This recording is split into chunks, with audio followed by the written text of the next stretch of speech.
Hello friends, welcome to civil success point. आज हम उत्तराखंड के टॉपिक में पौड़ी ज़िले को पढ़ेंगे। जो हमारा टॉपिक चल रहा था प्रमुख पर्यटन स्थल का, उसमें आज हम पौड़ी ज़िले में जितने भी प्रमुख दर्शनीय स्थल हैं उनके बारे में पढ़ेंगे। तो जो चैनल में नए हैं वो चैनल को सब्सक्राइब ज़रूर कर लेना और बेल प्रेस ज़रूर कर लेना ताकि आपको रेगुलर वीडियोज़ की नोटिफिकेशन मिल सके। तो चलिए आज का टॉपिक शुरू करते हैं। पौड़ी गढ़वाल। अब देखिए, पौड़ी गढ़वाल में प्रॉपर पौड़ी की बात की जाए तो जो पौड़ी है वो समुद्र तल से इसकी ऊंचाई 1650 मीटर है और ये कंडोलिया पहाड़ी की ढाल पर स्थित है। अगर बात की जाए पौड़ी के सर्वोच्च शिखर की तो झंडीधार जो है यहाँ का सर्वोच्च शिखर है और इसको 1992 में हिल स्टेशन घोषित किया गया। ठीक है। पौड़ी को देवप्रयाग के पुल से 24 दिसंबर 2001 को जोड़ा गया और यहाँ पर विश्वविद्यालय परिसर के अतिरिक्त घुड़दौड़ी में एक इंजीनियरिंग कॉलेज भी है। तो चलिए, जो इम्पोर्टेंट फैक्ट्स हैं उनको एक बार दोबारा देखिए। जो पौड़ी है उसकी समुद्र तल से ऊंचाई 1650 मीटर है। सर्वोच्च शिखर की बात की जाए तो झंडी धार जो है इसका सर्वोच्च शिखर है और 1992 में इसको हिल स्टेशन घोषित किया गया। पौड़ी को देवप्रयाग के पुल से जोड़ा गया। इस डेट को आपको याद रखना है, 24 दिसंबर 2001 को। और यहाँ पर आपको पता ही होगा कि घुड़दौड़ी इंजीनियरिंग कॉलेज भी है। ठीक है।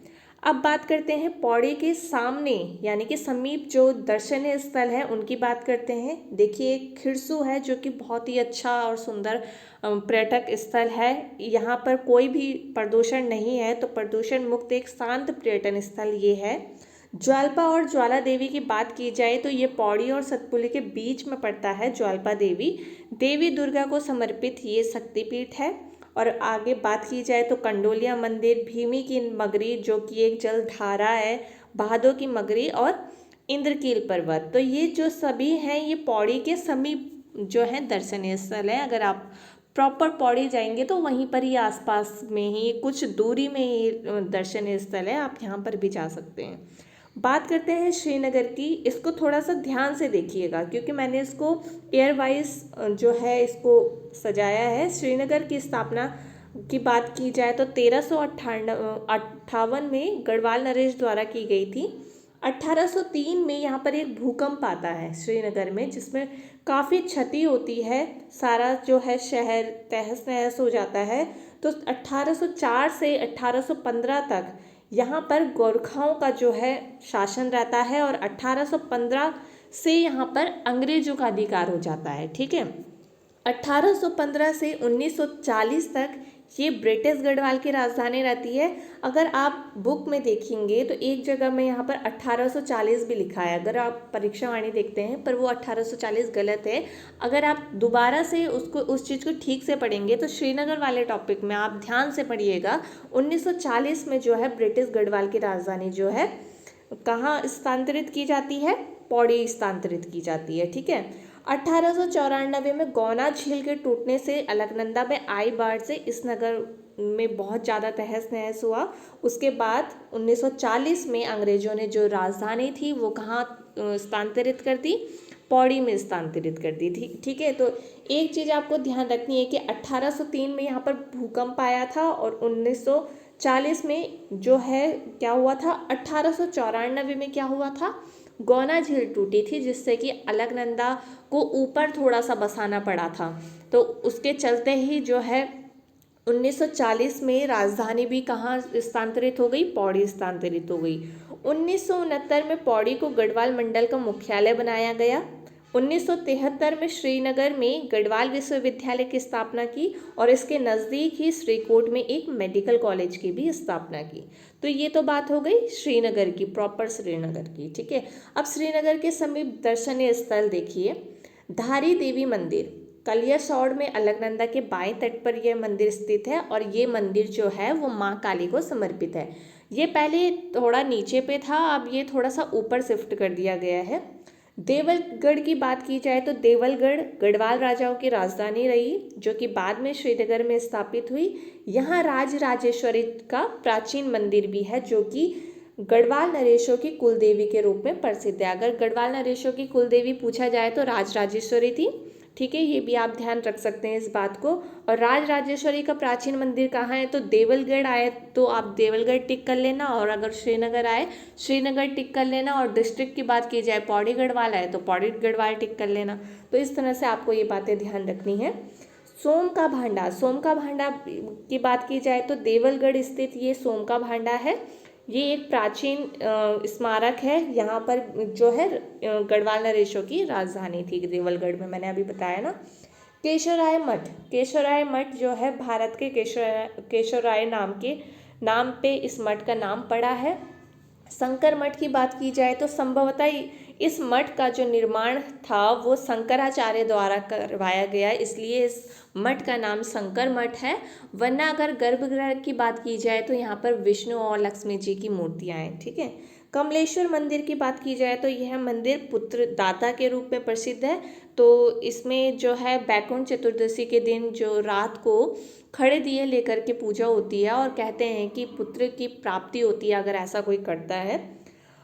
अब बात करते हैं यहाँ पर जो श्रीनगर के प्रमुख और भी जो दर्शनीय स्थल हैं। देखिए, विष्णु मंदिर, गरुड़ मंदिर, कटकेश्वर घस्य महादेव, कल्याणेश्वर, किंकलेश्वर, काली कमली मंदिर, गोरखनाथ की गुफाएं, अष्टावक्र मंदिर, मंजू घोष मंदिर, महेंद्रांचल पर्वत, इंद्रकील और मणिकनाथ मंदिर। तो देखिए, इतने तो मैंने थोड़ा थोड़ा आपको बता दिया, और आपको इन मंदिर के भी नाम याद रखने हैं जो कि श्रीनगर के समीप हैं, यानी कि पौड़ी जिले में हैं।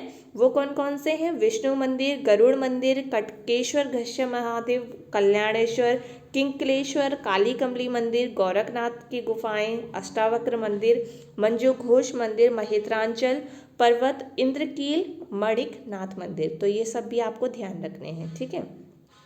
कोटद्वार की बात की जाए तो कोटद्वार को गढ़वाल का प्रवेश द्वार कहते हैं। पौड़ी जिले का एकमात्र जो रेलवे स्टेशन है वो कोटद्वार में ही है।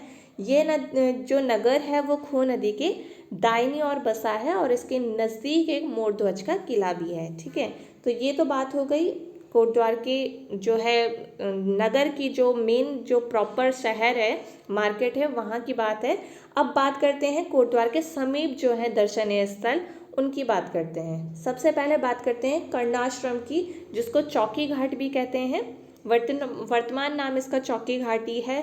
अगर बात की जाए ये किन पर्वतों के बीच स्थित है, तो हेमकूट और मणिकूट पर्वतों की ये बीच स्थित है, और मालिनी नदी के तट पर ये स्थित है, ठीक है। कर्णाश्रम की बात कर रहे हैं तो मालिनी नदी के तट पर ये है, और कोटद्वार नगर की बात कर रहे हैं तो खो नदी के तट पर है, ठीक है। ये आपको ध्यान रखना है। महाकवि कालिदास ने यहाँ शिक्षा प्राप्त की और यहीं से प्रेरणा लेकर अभिज्ञान शकुंतलम की रचना की, ठीक है। महाकवि कालिदास ने इस जो शहर है, जो भी ये है कर्णाश्रम, इस आश्रम को क्या कहा है? किसलिय प्रदेश, ठीक है। आपको नाम ध्यान रखना है, कभी भी ये क्वेश्चन आ सकता है। अब बात करते हैं कालागढ़ की, जो कि कोटद्वार से कुछ ही दूरी पर है। यहाँ रामगंगा नदी पर निर्मित एक बांध है, जो कि एक दर्शनीय स्थल है, ठीक है। सिद्धबली मंदिर की बात की जाए तो ये कोटद्वार नगर से सिर्फ 2 किलोमीटर की दूरी पर है, जो कि हनुमान जी को समर्पित है। दुगड्डा की बात की जाए तो ये कुछ 20 किलोमीटर दूर है कोटद्वार से। तो लंगूर व सिलगाड़ के संगम पर यह स्थित है। पंडित धनीराम मिश्र ने 19वीं शताब्दी में इसे अपने खेत में बसाया था। तो उसका ही पूरा ये जो खेत था उसमें उसने इस नगर को बसाया था, ठीक है। पंडित जवाहरलाल नेहरू की बात की जाए तो वो दुगड्डा 1930 और 1945 2 बार जो है दुगड्डा में आए। तो ये बहुत ही ज़्यादा इम्पॉर्टेंट फैक्ट है, आपको ध्यान रखना है कि पंडित जवाहरलाल नेहरू जो हैं दुगड्डा एक बार 1930 में आए थे और एक बार 1945 में आए, ठीक है। बात करते हैं चंद्रशेखर आज़ाद की, तो वो भी भवानी सिंह रावत की प्रेरणा से 1930 में दुगड्डा नगर आए थे, और वहाँ पर उन्होंने कुछ युवा लोगों के साथ पिस्टल ट्रेनिंग भी ली थी, ठीक है। लैंसीडाउन की बात की जाए तो लैंसीडाउन जो है दुगड्डा से कुछ दूरी पर है। इसका प्राचीन नाम जो है वो है कालो का डांडा, आपको नाम ध्यान रखना है। भारतीय सेना के विख्यात गढ़वाल राइफल्स का कमांड ऑफिस भी यहीं पर है। यहाँ पर प्रसिद्ध कालेश्वर महादेव का मंदिर है। देखिए, कालेश्वर महादेव की बात की जाए तो पौड़ी भी आ सकता है ऑप्शन में, पौड़ी जिला, ठीक है। और बात की जाए अगर लैंसडाउन आ गया तो आप लैंसडाउन टिक कर सकते हैं। दरबान सिंह नेगी व गब्बर सिंह नेगी के स्मारक, म्यूजियम, टिफिन टॉप और गढ़वाली मैश यहाँ के दर्शनीय स्थल हैं। ठीक है। ताड़केश्वर मंदिर की बात की जाए तो भगवान शिव को ये समर्पित है। ठीक है। यहाँ से विषगंगा और मधुगंगा नदियाँ निकलती है। इम्पॉर्टेंट फैक्ट है, आपको ये ध्यान रखना है कि यहीं पर से जो है विषगंगा और मधुगंगा नदियाँ निकलती हैं। ठीक है। कोट महादेव, ये थोड़ा सा मिस्टेक हो गया। कोट महादेव की बात की जाए तो मान्यता है कि सीता यहाँ के फलसाड़ी गांव के मैदान में कार्तिक शुक्ल पक्ष के द्वादशी के दिन ही धरती की गोद में समाई थी। तो ये सितांशु पट्टी पर स्थित है कोट महादेव, और ऐसी मान्यता है कि सीता माता जो है यहीं पर ही, इसी जो ये गांव है उसी में ही जो है धरती पर समाई थी। तो इसलिए इम्पॉर्टेंट है, आपसे पूछा जा सकता है कोट महादेव किस जिले में है, तो वो है पौड़ी जिले में।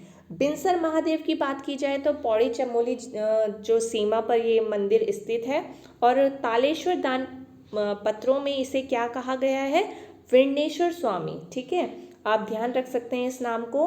और कार्तिक पूर्णिमा को यहाँ बड़ा मेला लगता है। तो ये तो है इम्पॉर्टेंट फैक्ट्स पौड़ी ज़िले के। आपको क्या करना है, इनको अच्छे से, जितनी भी डेट मैंने यहाँ पर लिखी हैं एक एक डेट अच्छे से याद होनी चाहिए, और जितने भी इम्पॉर्टेंट जो है मुख्य मंदिर, जितनी भी मैंने आपको दर्शनीय पर्यटन स्थल बताएं वो सब आपको ध्यान में रखने हैं। आप इनके एमसीक्यू खुद से भी बना सकते हैं। अब जो नेक्स्ट टॉपिक आएगा वो कुमाऊं मंडल के ज़िले के होंगे। गढ़वाल मंडल के साथ ज़िले मैंने आपको कवर करवा दिए हैं, आप प्लेलिस्ट में जा कर के देख सकते हैं। अब जो नेक्स्ट टॉपिक होगा वो नैनीताल ज़िले का आएगा। नेक्स्ट टॉपिक में मिलेंगे, तब तक अपना ध्यान रखिए। Bye bye, take care.